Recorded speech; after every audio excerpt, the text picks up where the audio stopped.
Hello, my name is Diego, and I'm here to make a video of how to make a proper maintenance, something as basic as that, but that is going to help us to improve our service to our customers and maintain always the same protocols every time we go to do this in a customer's service call.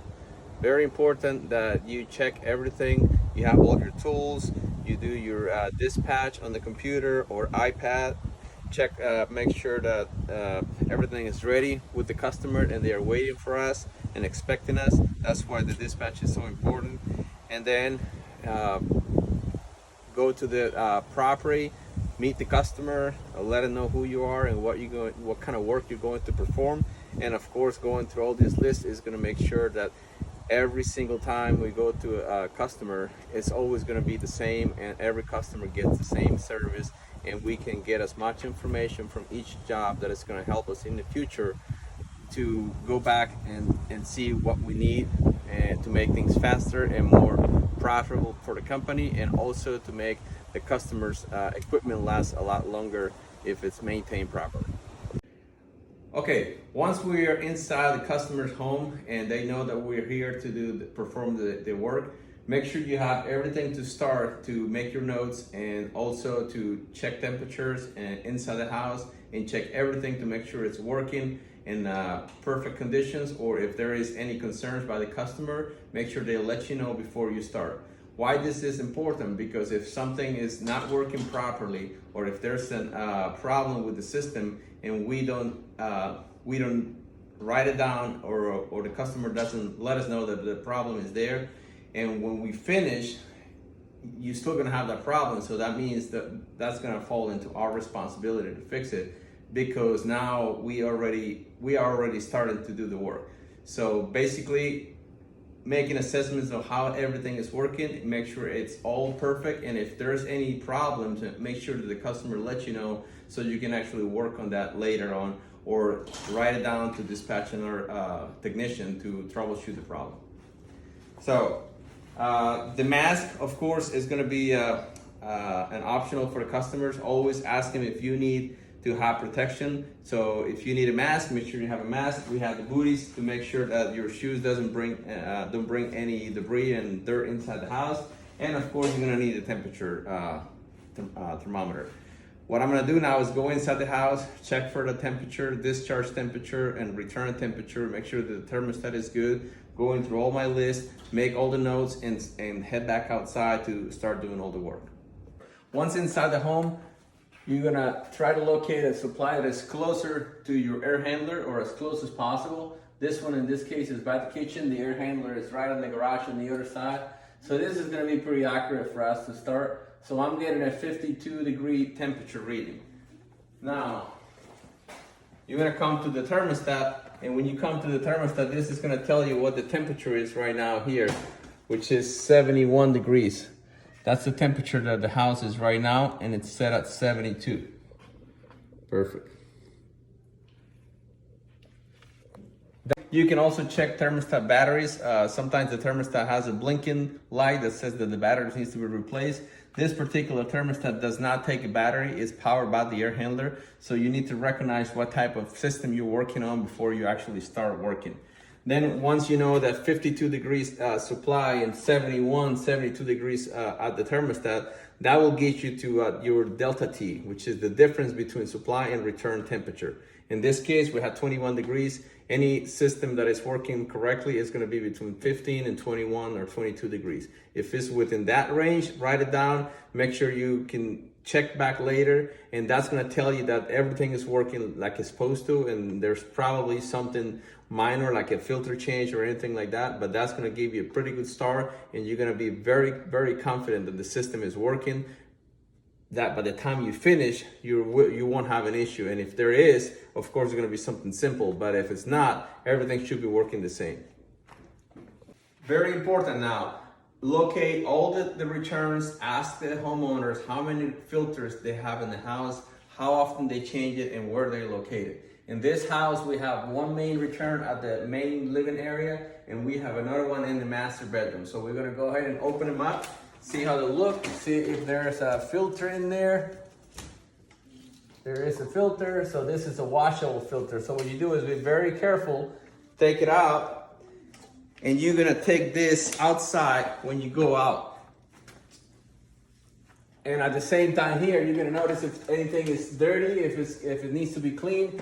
So you make your notes and come back later with a rag or something to clean it. But this is the way that you know how many filters you have, and if they need to be replaced, wash, or if there's no filters, also write it down. Write everything down on the paper on your iPad, so you can always go back and tell the customers that they need something, or if they are taking care of the system, or if everything is good. Okay, so now we have 2 washable filters from the house. We're gonna take care of this, and the reason why we do this now is because by the time we finish, you want this to be as dry as possible. So you want to do is just take it outside somewhere where you're not gonna overspray a car or a house or anything like that. And I like to hit him from the side that it's not getting all the dirt. So you hit him from the back. Here's your hose that you previously got ready, and you get him like this.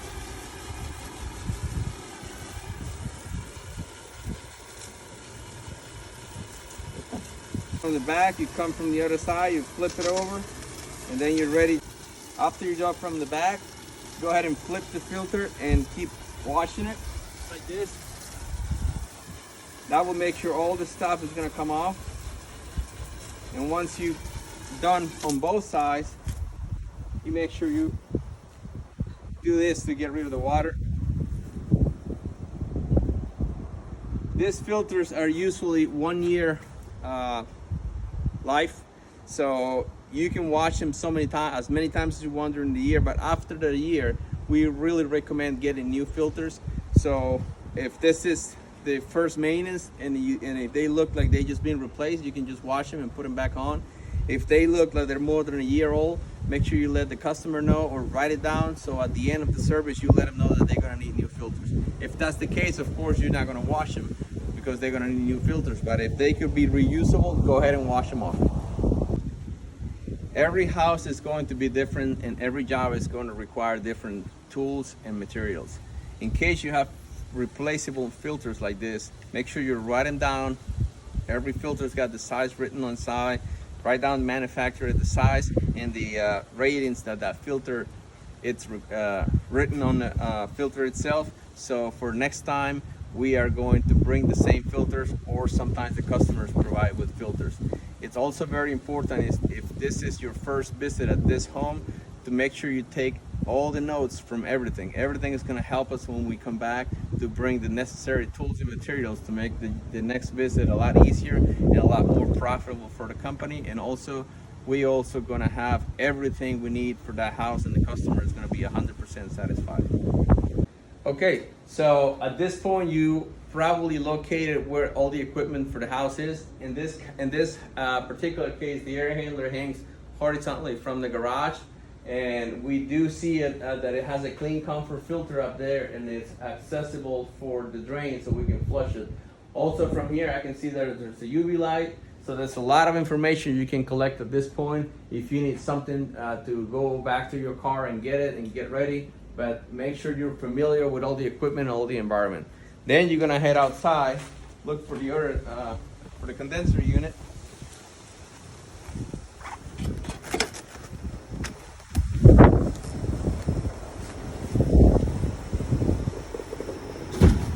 In this unit, you're gonna make sure that everything is also working. There's not a noise, nothing out of normal.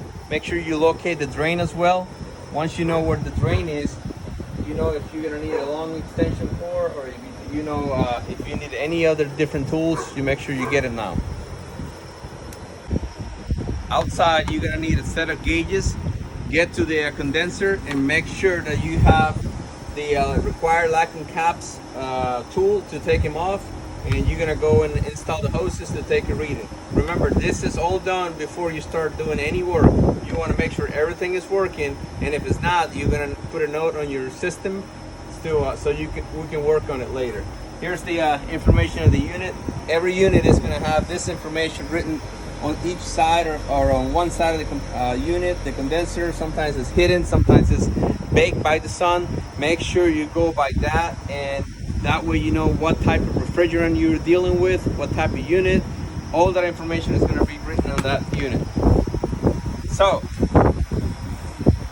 we're dealing with an electronic gauges, very easy to use. You're going to have your basic blue hose and the red hose, and you have the two pressure ports.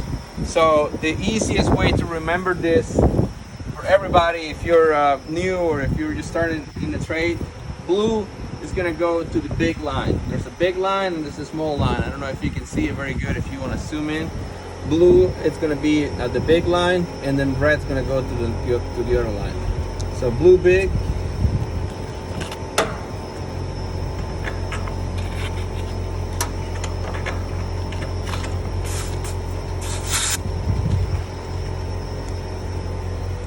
Red goes to the big one, the small one.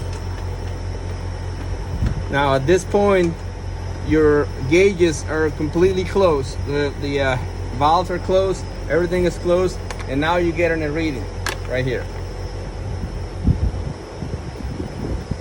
Write that temperature, pressure, and write it down. Take a picture, and at the end of your service, you can double check and make sure that this haven't changed, or if there's any changes, you make sure you put it in the system so we know what to do next.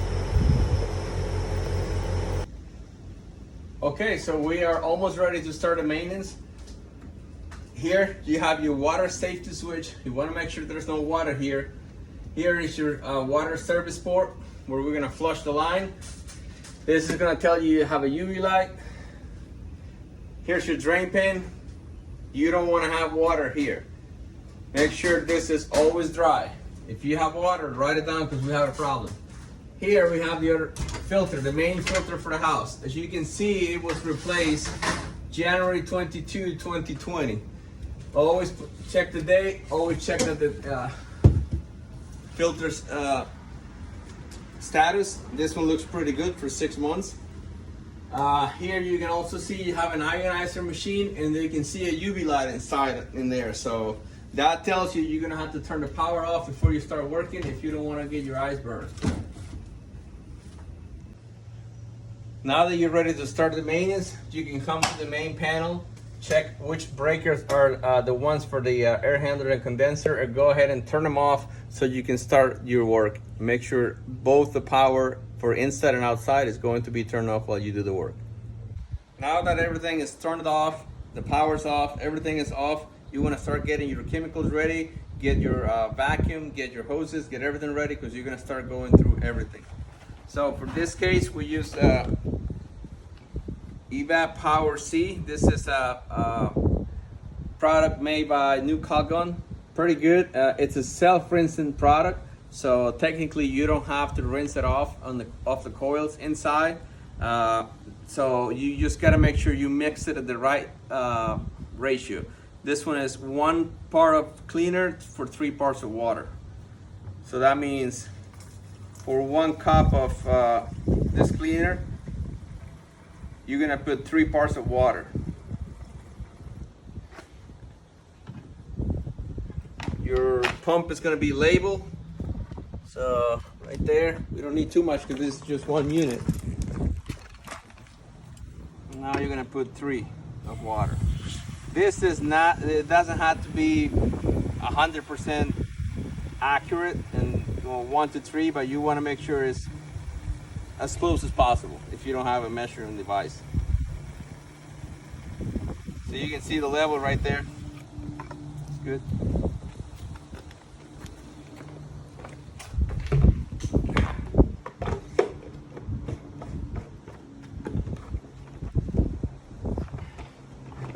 Got your pump closed. Pump it.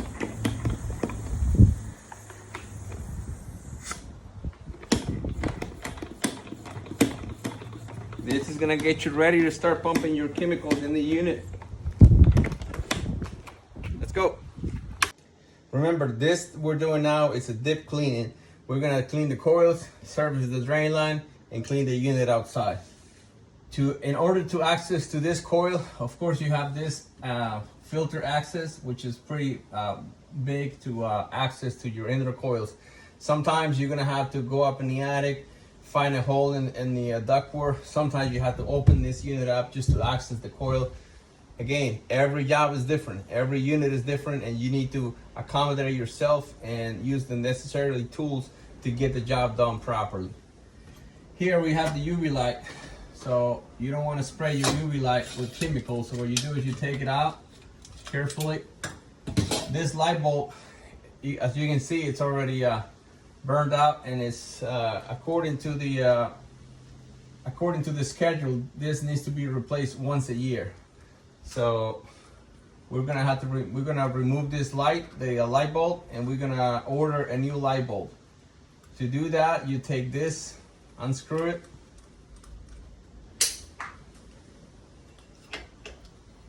Make sure you don't lose the nuts, but you're gonna need them when you bring the new one.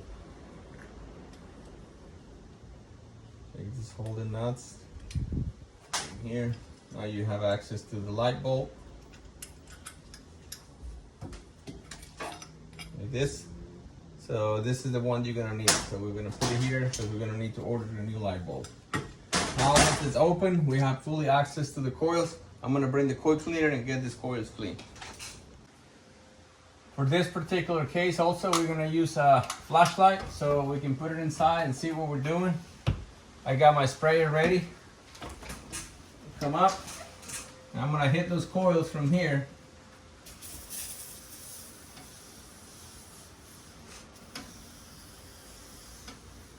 There's gonna be some blind areas that you can't see, so you're gonna have to play around a little bit to reach all the spots, or as many spots as possible. You wanna make sure you hit the coils. In this case right here is where all the dirt gets collected. So this is the area that you wanna try to clean as much. Again, this is a self-cleaning solution. There's no rinsing necessarily as long as the AC is running. The condensation from the unit itself is gonna help remove all the extra coil cleaner from here. Cleaning the drain is going to be one of the most important, if not the most important part of this job. Cleaning the drain line is going to ensure that this line is going to be completely clean at all times during the time that we clean it to the time we come back. The more we clean it and the better we clean it, the better it's going to be in the long run for the customer and for us also to lower our callbacks. This unit comes with this easy clean access port. You unscrew this cap, got your hose ready. As you can see, I have my hose with a coupling and a piece of pipe that fits perfectly and snug in this. Very, very, very careful when you do this that you don't want to break the drain pane main outlet. And that's done if you put too much pressure on this fitting right here. You want to always maintain proper control of the hose and the pipe, and don't put more power than you need, because this might crack and then that's going to lead to future problems if this leaks water. So I'm getting ready to flush these pipes, and you're going to see how everything comes outside.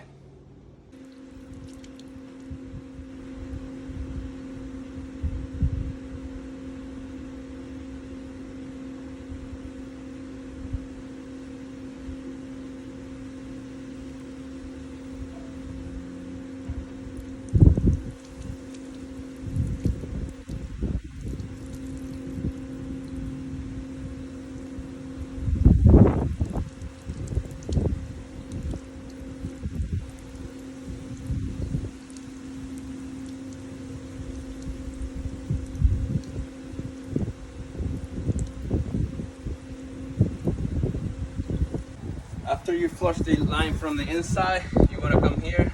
In this house, we have a removable 90 outside. I have my shop vac ready. So I'm going to come here, hook this up here, and start it up. What I'm going to do is I'm going to turn it on and go inside and see if I hear the suction from the pipe.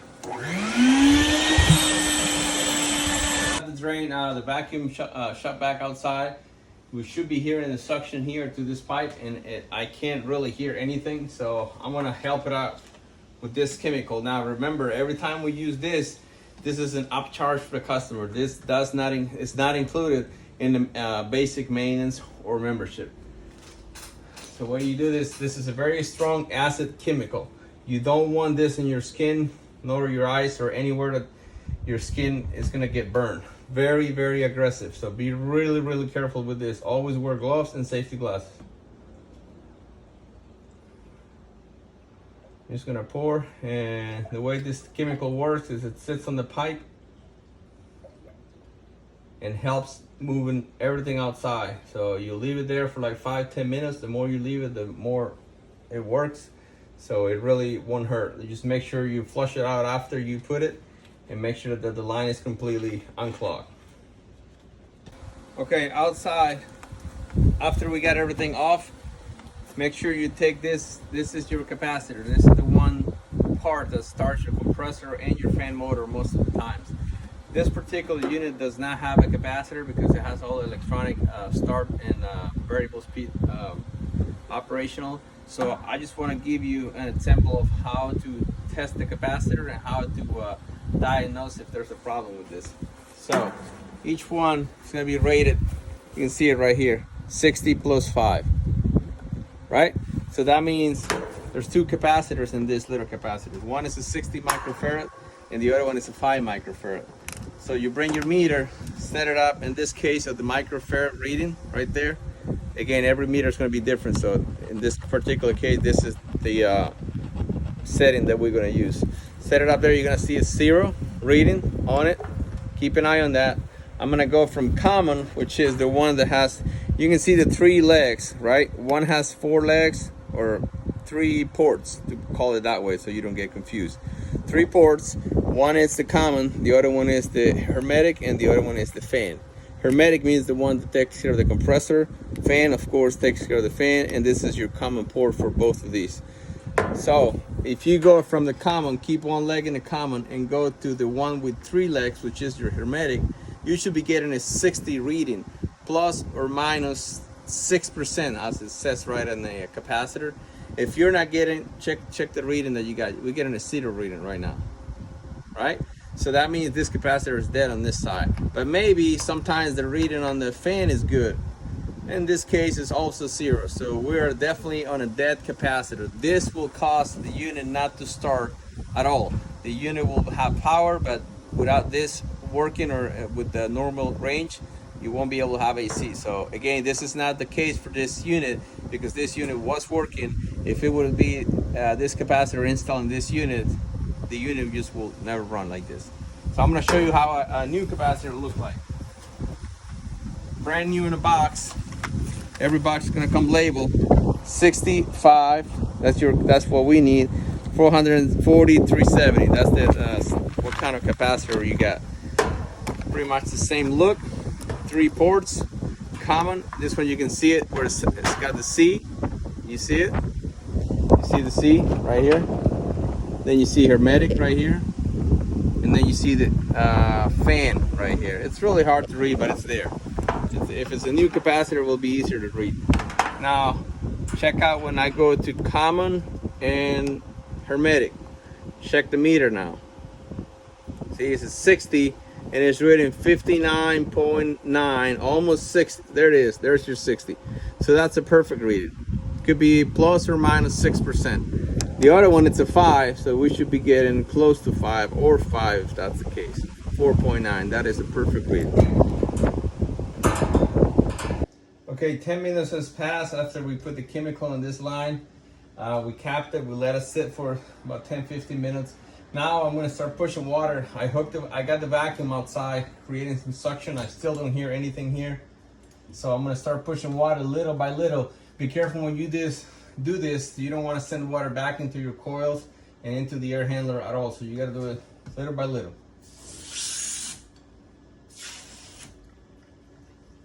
I'm basically going to start doing it until I can hear the suction.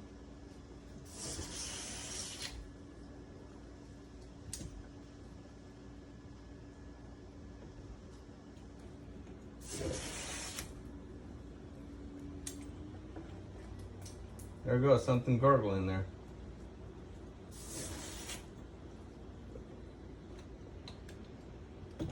I gotta go check outside. Remember how we couldn't hear anything? Now you can hear the suction from outside. That's what's telling you the line is clear. And until now, you're comfortable enough to know that your line is completely clear and you're not gonna have any backups. If you don't hear the vacuum here, you have it outside, do not leave the property because you will have problems later. We know that everything is clean, the drain is clean, the UV light has been taken care of. We're gonna have to order a new one. The filter did not look very bad at all, so we're gonna keep it in there. This filter is useful to last anywhere between 6 to 8 or 6 to 12 months. So filter is gonna go back in with the cover.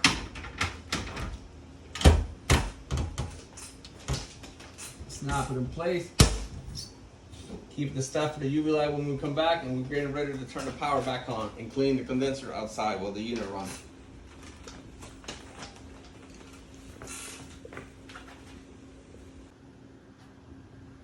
After all the cleaning is done, go ahead and flip the breakers back on. Usually I like to start the condenser first, let the condenser power up for a few seconds, and then do the air handler next.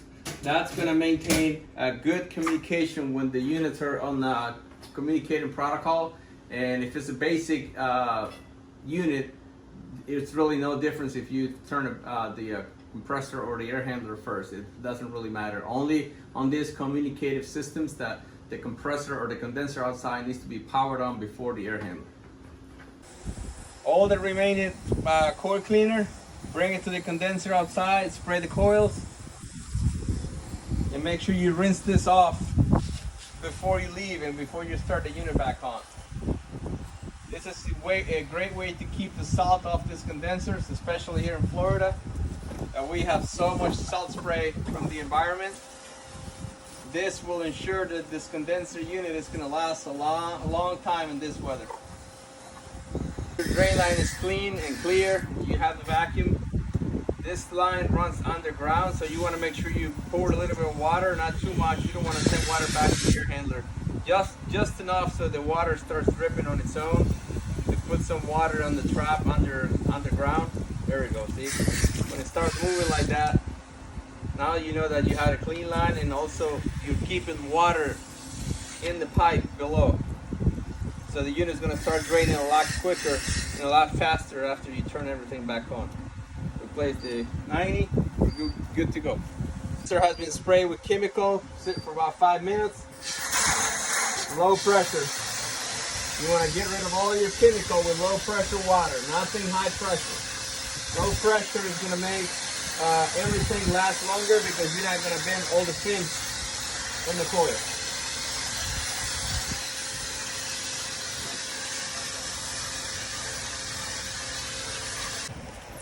We just completed a full basic maintenance for this project. I got all my notes ready to go into my iPad. At this point, you pretty much went through every single component of this equipment. You know what's going on, you know what needs to be taken care of, you know what needs to be upgraded. If something needs some more attention, this is the time to write it down and let the customer know and let us know as a company so we can come back to them and offer them proper follow-up work after you completed the maintenance. You're going to start with the cleanup process, get rid of all this stuff to use, the tools, put everything back in your truck. This is going to allow enough time for the unit to run so you can keep it running, cooling, doing the job, and you can check the pressure, check everything as you go. That way in about 10-15 minutes, that line is going to start draining, and you want to make sure you watch that line draining before you leave. Do not leave this property until that drain line is actually draining 100% and you know that there's no water in the safety switch and the temperature inside the house is good and everything is working. That is going to give us the peace of mind that there's not going to be a callback due to something that we did, probably unintentionally. But if you don't check that, meaning that you're not going to be able to go peacefully in your truck knowing that that line is not draining. This needs to be draining perfectly fine after you leave and for months to come, because after you're done to this drain line and to that pipe, it's going to be perfect pretty much. Thank you very much, and I hope this video illustrates a lot of how we do our work, how we want our technicians to do the work, and how every maintenance visit is going to be the same for every single customer. Okay, now everything is back running. It's been running for around 10 minutes. We got everything cleaned up. The only thing we got is this tools. Here's the pressures. You want to record these pressures. Now, keep an eye on the high pressure, because remember, this condenser just been washed and there's a lot of water still in there, so this pressure may not be very realistic. You need to let the unit run for a little bit. Like right now, it's been running for 10 minutes. It's closer to that perfect pressure and temperature. But when I first started it up, this pressure was much lower, so was this one. So that's why you need to let the unit work. And also very important, there's your drain right there. Draining. That's what you want to see before you leave. Clean up, make all the notes necessarily in your iPad, temperature, pressure, and you're good to go.